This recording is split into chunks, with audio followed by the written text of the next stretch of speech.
బాలీవుడ్ దర్శకులు మాత్రమే కాదు, టాలీవుడ్ నుంచి నార్త్లో సెటిల్ అయిపోయిన డైరెక్టర్స్, అదర్ లాంగ్వేజెస్ నుంచి టాలీవుడ్ వైపు అడుగులు వేస్తున్న దర్శకుల కెరియర్ కూడా ఇలాగే ఉంది.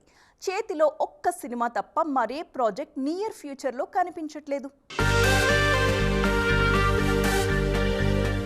టాలీవుడ్ సినిమాతో జర్నీ స్టార్ట్ చేసిన బాలీవుడ్లో సెటిల్ అయిన దర్శకుడు సందీప్ రెడ్డి వంగ. యానిమల్ సినిమాతో ఇండియన్ బాక్సాఫీస్ను షేక్ చేసిన సందీప్ ప్రెజెంట్ ప్రభాస్ హీరోగా స్పిరిట్ సినిమాను రూపొందిస్తున్నారు.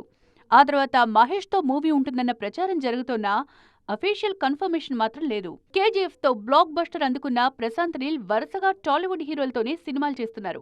ప్రభాస్తో సలార్ పార్ట్ 1 రూపొందించిన ప్రశాంత్ ప్రెజెంట్ ఎన్టీఆర్తో డ్రాగన్ మూవీని తెరకెక్కిస్తున్నారు.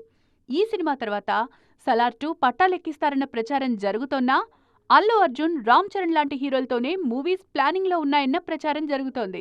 రీసెంట్ గా ఈ లిస్ట్ లోకి ఎంట్రీ ఇచ్చిన అట్లీ లైనప్ లో కూడా ఇదే కన్ఫ్యూజన్ కనిపిస్తోంది. అల్లు అర్జున్ హీరోగా రాకా సినిమాను తెరకెక్కిస్తోన్న అట్లీ నెక్స్ట్ షారుఖ్ తో సినిమా చేస్తారన్న టాక్ వినిపిస్తోంది.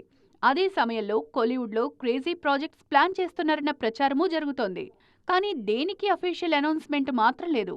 దీంతో ఈ దర్శకుల నెక్స్ట్ ఏంటి అన్న డిస్కషన్ నేషనల్ లెవెల్లో జరుగుతోంది.